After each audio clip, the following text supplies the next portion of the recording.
Umbanda é uma religião libertadora, uma religião brasileira que nasceu no Brasil através da atuação da espiritualidade do Caboclo das Sete Encruzilhadas, através da mediunidade do pai Zélio Fernandino de Moraes.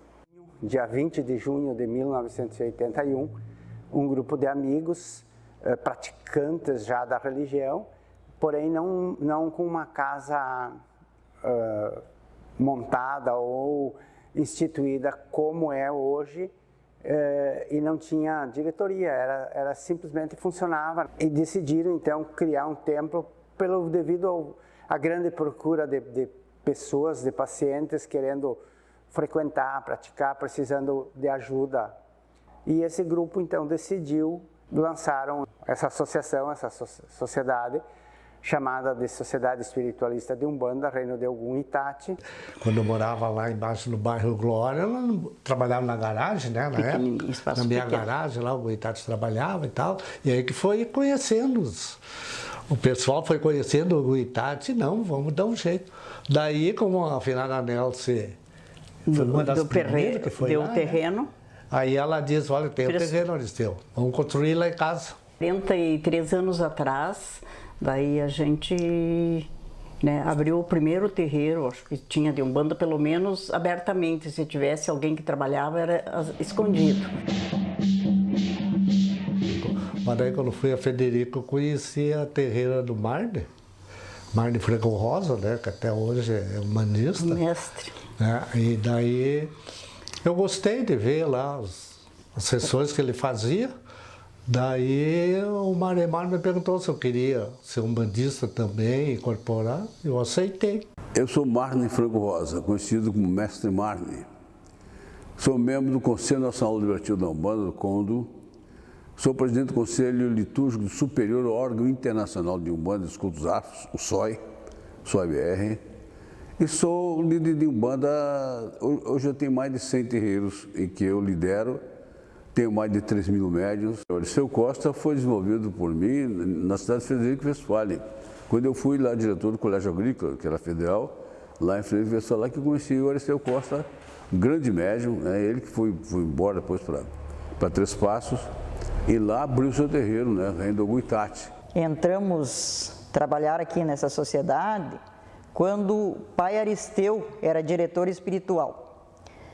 Pai Aristeu começou em sua casa anos antes, trabalhando, atendendo os membros da comunidade. Era uma garagem, depois a gente fez um puxadinho de madeira bem pequeno. Uma garagem que nós tínhamos, começamos lá, depois nós puxamos, né? Fizemos um puxadinho de madeira, que a gente aproveitou a mesma madeira para começar o primeiro terreiro lá onde é hoje, com o tempo, virou uma sociedade. Eu comecei lá com 82. Motivo que eu estava doença, me chamavam de louca, né, que era muita mediunidade, e eu fui pirando. Daí a Célia e o Aristeu moravam no apartamento do lado, onde a minha irmã trabalhava.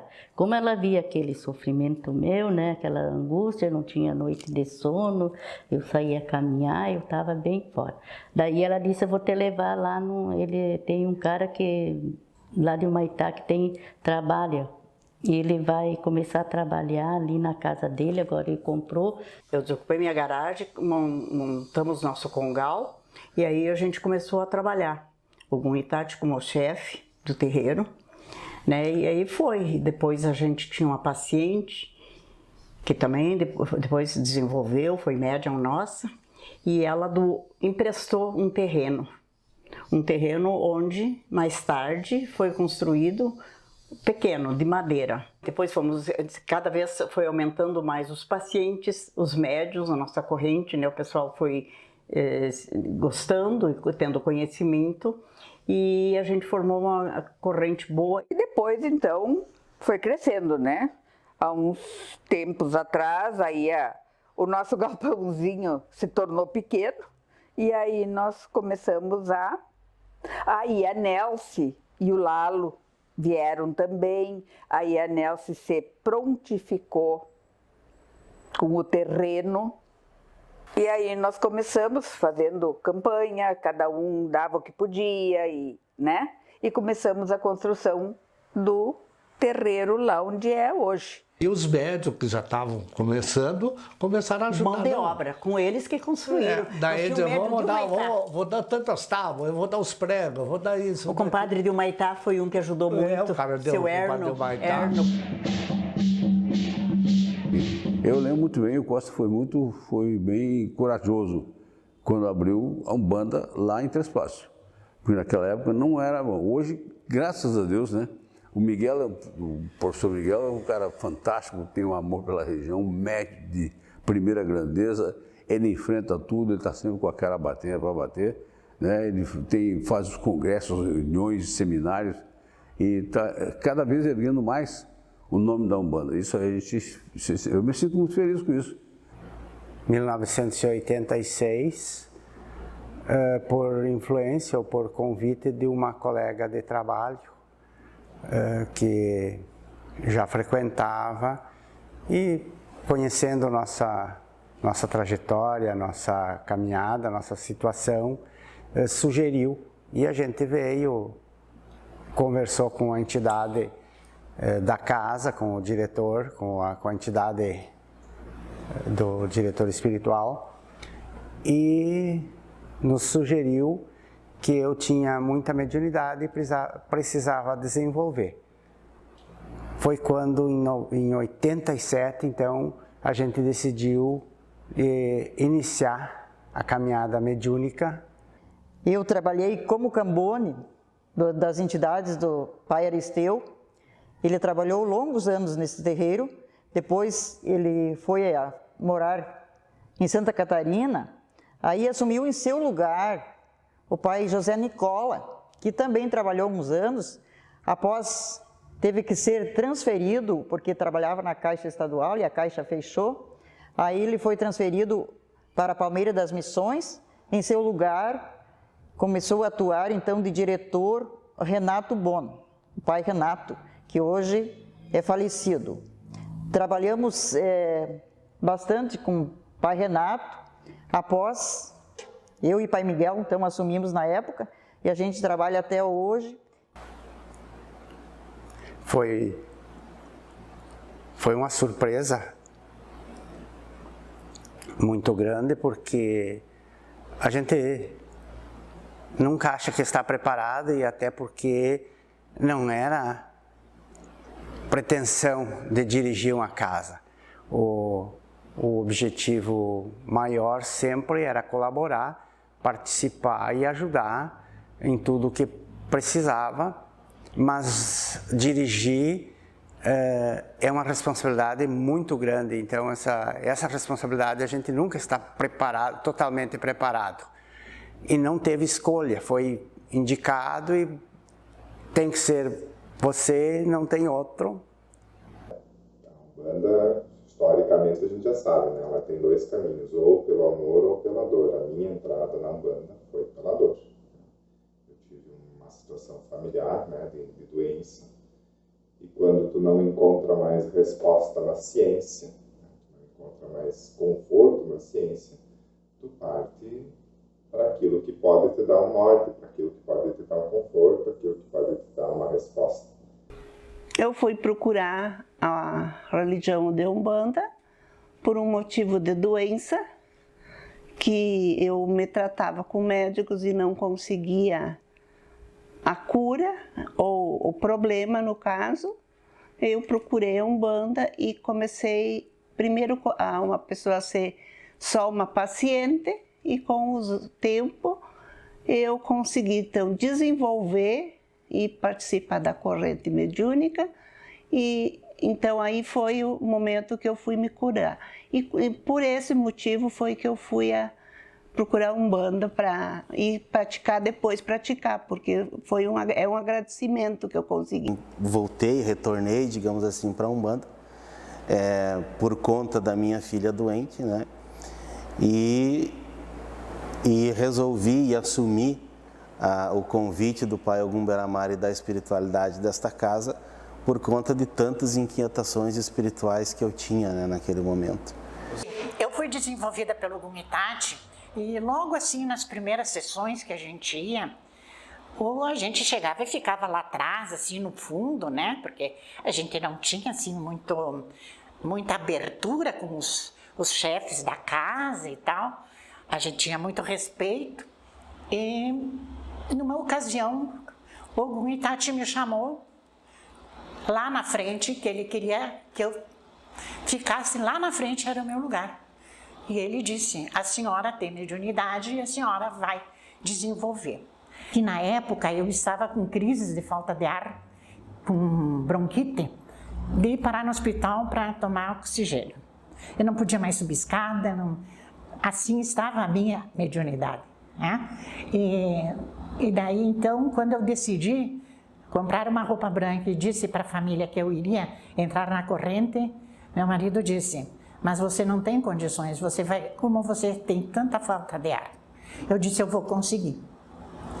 Quando eu botei o meu branco, comecei a desenvolver, nunca mais tive crise de falta de ar, a minha asma desapareceu. Então isso é uma das coisas que a gente tem já de uma prova muito grande. Minha mãe era umbandista, mas não umbandista de terreira. Ela era umbandista sozinha quando as pessoas iam na casa dela e pediam para ela incorporar. Aí eu encontrei o Aristeu e, inclusive, o Aristeu e a Célia foram morar num apartamento do lado da mãe e aí eles começaram a fazer algumas sessões em casa, lá na mãe, lá na casa do Aristeu, que era do lado da mãe, e aí a gente se conheceu e resolveu, começou a Umbanda. O meu irmão me convidou para ir no terreiro para acompanhar eles, porque minha cunhada estava doente, e foi então encaminhado eles para o terreiro. E ele me convidou para ir, para fazer parte. A minha caminhada dentro do terreiro, ou dentro do terreiro, né, não foi fácil, porque eram tempos que pouco se ensinavam e mais se praticava. Eu ainda hoje prego que a gira para aprender. Mas se você quer estudar mesmo, você tem que estar mais dentro do terreiro, com mais conversa, com diálogo. Só assim você vai conseguir entender a própria religião nossa, né? Eu vim por indicação, né? Não me recordo neste momento quem nos indicou a casa, mas viemos por uma indicação, né? Na oportunidade, o médium do senhor Ogum Beramar, o pai Miguel, estava iniciando no seu desenvolvimento mediúnico, né? Pelo que sabemos. E foi ele que nos atendeu. O diretor espiritual da casa, naquela oportunidade em que vim pela primeira vez, era o senhor Ogum Itaty, né? E eu entrei para a corrente mediúnica sob a coordenação do senhor Ogum Beramar, que permanece até o momento como diretor. Eu acredito que quando chega um certo período da vida, de uma caminhada espiritual, ele tem um trajeto, uma trajetória para cumprir em determinada casa. Então, eu tive esse período na casa do Gumitaty, muitos anos de aprendizagem, muitos anos de amor, de dedicação, de carinho. Mas um certo momento chegou de que eu precisava ter a minha própria casa. Então, foi liberado aqui para eu fazer aqui na minha casa. Vieram junto comigo o meu esposo, que é o Ogan, e veio junto minhas duas filhas, que também eram médium lá na casa do Gumitaty, né, no terreiro. E eu gostava disso, eu queria isso para mim e para minha vida. Se tivesse que voltar em outra vida e voltar a ser de terreiro, eu voltaria de novo. Quando eu botei o pé no terreiro e eu descobri que ali estava a minha cura, das minhas dores, das minhas angústias, quando eu descobri isso, que ali fazia parte de mim, isso, jamais deixei de ir. Era isso, não tinha o que me impedisse. A cidade onde nós estamos inseridos, onde se encontra o reino de Ogum Itati,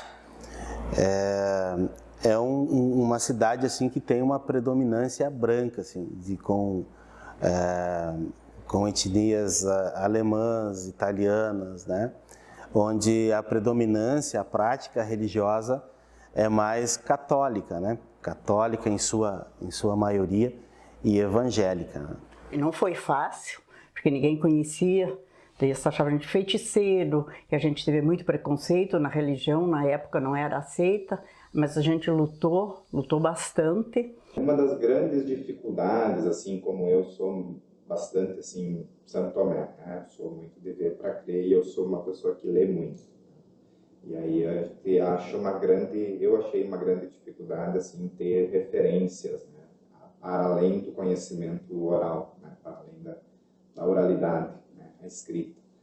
Uma época que nós não tínhamos internet, não tinha acesso a livros, a revistas, estava recém começando. Então, era uma época bem difícil para aprender alguma coisa. As maiores dificuldades é o preconceito. As pessoas que não conhecem a religião, falar a respeito da religião, denegrindo, desprestigiando, muitas vezes. Não é só Três Passos hoje já está bem diferente, o pessoal aceita mais, até porque são 43 anos de religião em Três Passos. Mas assim, por exemplo, se tu... Na rua eles evitavam conversar com a gente. Chamavam de feiticeiro, disso, daquilo. Era assim, né? Passavam na frente da casa da gente, faziam o sinal da cruz, que era para não pegar coisas nenhuma. Eles pulavam lá para o outro lado da rua para não passar pela gente. Atravessa a rua na rua também, procuravam não cruzar com a gente, sabe? Porque a gente era feiticeiro, que estava fazendo mal. A gente nunca fez mal para ninguém. Isso a gente tem consciência limpa. Hoje Deus o livre, todo mundo procura, né? Então, mas para fundar foi fogo na roupa. Não porque foi tu ia fácil. indo aqui, quando via, às vezes amigo teu pulava lá para o outro lado. Muitos iam e ficavam lá fora durante a sessão escutando para ver o que era, como é que era. Todos os terreiros que eu ritualizei, que hoje nós chamamos de filhos, me chamamos de pai, são mais de 150. Eram 156, 6 fecharam. Fecharam porque não é tão fácil, tem que ter muita boa mediunidade e paciência. Coisa que alguns médiuns não tiveram paciência, porque eu sei que ter um corpo mediúnico não é tão fácil, não. O corpo mediúnico num terreiro de Umbanda, quantas cabeças pensantes diferentes estão ali, né? Então a gente tem que ter muita cautela, muito cuidado, muita paciência. Alguns não aguentaram, né? Dos 156, hoje tem 150, é o que continua funcionando. Só que hoje você pode falar tranquilamente, viram a cara, mas isso é um problema deles, a gente supera. Mas todo esse conhecimento, eu, como pai de santo, eu transmito para os médiuns, porque eles não precisam ter medo. Nós somos amparados por lei. O reino contornou essas dificuldades todas, se inserindo mais na sociedade, contribuindo com o seu conhecimento, como seminários, né? Seminários de professores, formação de professores, programa de rádio, participar em sessões solenes da Câmara de Vereadores, né? Participar da vida da comunidade, participar dos desfiles que o município promove, participar das festas e momentos ecumênicos que existem das religiões na nossa cidade. Hoje, em Três Passos, nós devemos ter em torno de 10 ou 12 terreiros. A maioria deles funciona com médium que foram desenvolvidos, que iniciaram sua caminhada religiosa aqui no Reino de Ogum Itati. A gente teve a mesma base, a mesma educação, a mesma formação. Agora, cada cacique mantém e leva a sua casa conforme o seu mental, né? Todo o meu desenvolvimento, até a chegada no meu cacicado, foi dentro do centro do Guitati, todo ele. Foi onde que eu cresci, vamos dizer, dentro da religião, foi onde que eu cresci, onde que eu me desenvolvi, que ganhei todo o ritual, tudo que eu sei, eu tenho, graças a Deus, aos orixás também. Eu não me julgo, na época eu não me julgava capaz. Mas quando o Aristeu, então, foi embora para Santa Catarina, ele e a Dona Célia foram morar lá. E aí nós estava, então, uma corrente do terreiro que não ia mais existir, né? Que não ia mais ter. E aí nisso que o Guitati determina, né, quem poderia, então, abrir terreiro. E aí, então, ele disse, olha, meu filho, você abra a sua missão e segue. E aí me deu força, né, me deu convicção e me deu suporte e amparo, o Aristeu também, a Célia também, sempre que a gente precisou, né. E aí a gente começou, né? Começamos assim.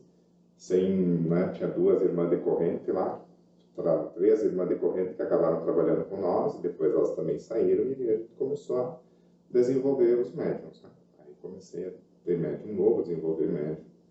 E praticamente os que eu desenvolvi até agora são os que estão trabalhando comigo até hoje. Isso. Nos outros terreiros de candomblé, de nação, ou de quimbanda que a gente conhece, os irmãos que a gente conhece, sempre existe muito conhecimento, muito fundamento nas coisas que fazem, né?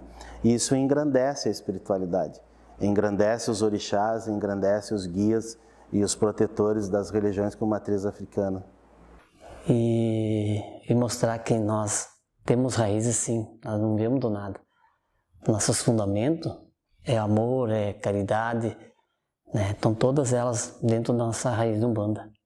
E essa Umbanda que eu acredito, que eu aprendi há 30 anos, é uma Umbanda que o Marne trouxe, é uma Umbanda que eu aprendi com os caciques, com o Pai Miguel, com a Mãe Rosa, que desenvolveu junto comigo, né? Com a Mãe Lúcia, né? O Pai Renato, né? São os caciques que ajudaram a desenvolver o Trespasso, a desenvolver a nossa religião, né? Eu sempre digo que eu sou um pedacinho de cada um, porque todos me passaram conhecimento. Dou graça a todos eles, porque me ensinaram que a religião de Umbanda é amor, é caridade, é fazer o máximo pelo próximo. O crescimento da Umbanda acontece com a formação de novos sacerdotes, de novos caciques e a abertura de novas casas onde possam abranger mais gente, mais pessoas, até pelas localizações. Quanto mais próximo da comunidade estiver o terreiro, melhor será o benefício que essa comunidade tem. O propósito do centro sempre foi ajudar todos que fossem lá, né? Tendo ou não tendo condições financeiras. Hoje, eu tenho uma satisfação muito grande de ver a Umbanda em Três Passos, porque eu acompanhei uma trajetória, eu acompanhei essa trajetória assim, de um período de recriminação, preconceito, melhor dizendo, um preconceito muito forte, apesar de que hoje ainda as pessoas são preconceituosas, né? Mas mudou muito e com o desenvolvimento, com a abertura das pessoas, os caciques das casas foram divulgando a Umbanda com um programa de rádio, com palestras, com encontros. Então, isso é uma das coisas que ajudou bastante a Umbanda. A espiritualidade, ela não tem paredes, né? Ela não tem limites. Ela atua em todos os lugares e a todo momento, né?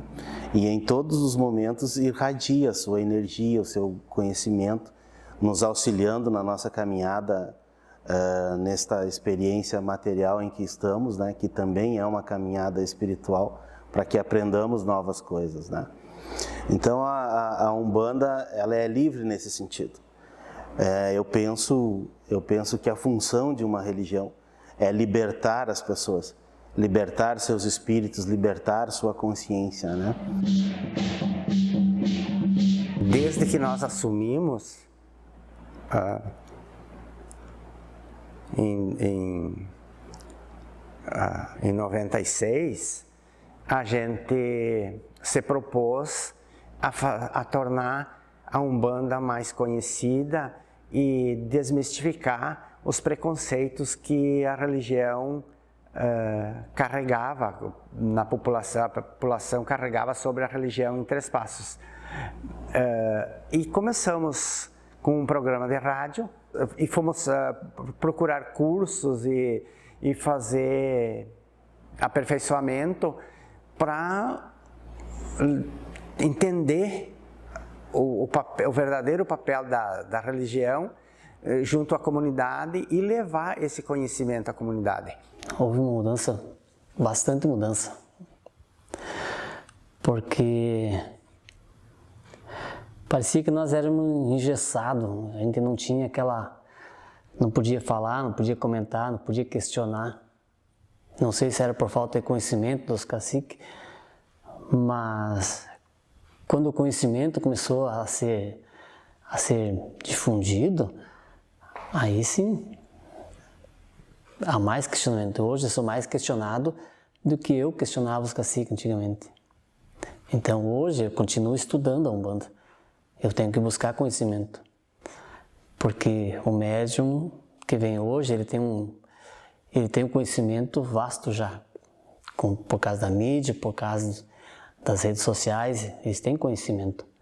Então, eu não posso parar buscando conhecimento sempre, porque senão não vou conseguir entender a Umbanda e não vou conseguir fazer com que os médiums, quando estiverem na casa deles, eles pensam diferente, sem deixar as raízes de fora. À medida que a casa evoluiu, que os diretores espirituais, o Pai Miguel, a Mãe Rosa, passaram a incentivar o estudo, a conhecer, a buscar conhecimento, além daquilo que os guias nos proporcionam, a casa realmente mudou e evoluiu muito na sua prática mediúnica, evoluiu muito na sua liturgia, principalmente, né? E a gente trabalha até hoje em benefício desse centro, em benefício da comunidade, trabalhando nossos médiuns para que todos sejam pessoas qualificadas, damos muito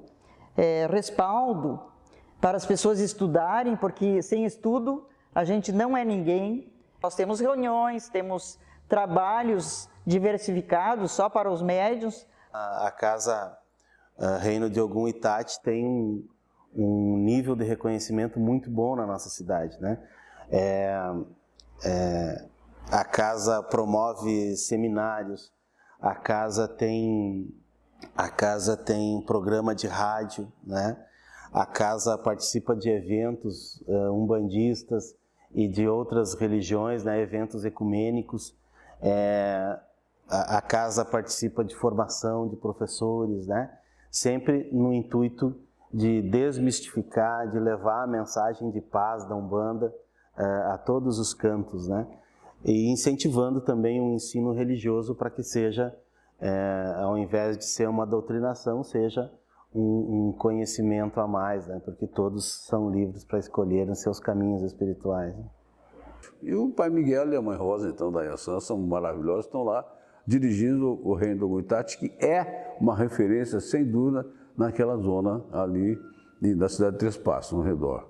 É um dos maiores terreiros e que tem uma fama assim, boa, né? E ao redor tem muita clientela, muita gente que adora o Reino do Ogum Itati, hoje dirigido pelo Pai Miguel e pela Mãe Rosa. Consultando então o Caboclo, consultando o Ogum Beira-Mar, fui gostando, o Ogum foi me ajudando. Fizemos vários trabalhos de melhoria, tanto na parte financeira como na parte pessoal, E aquilo foi dando certo. O que eu fui procurar lá, eu encontrei. Então, me encontrei muito na religião e continuei frequento até hoje, até nos dias de hoje. O primeiro passo à religião é uma reforma íntima, né? A gente se reforma todos os dias, a gente precisa mudar o nosso interior todos os dias. Os guias sempre trazem uma mensagem que é bem interessante, que a gente pode escolher o que a gente planta, mas a gente é responsável em colher o que a gente plantou. E nesse sentido eu acho que os médiums, não só os médiums, mas todos que participam, todos que frequentam, tem que ter esse entendimento.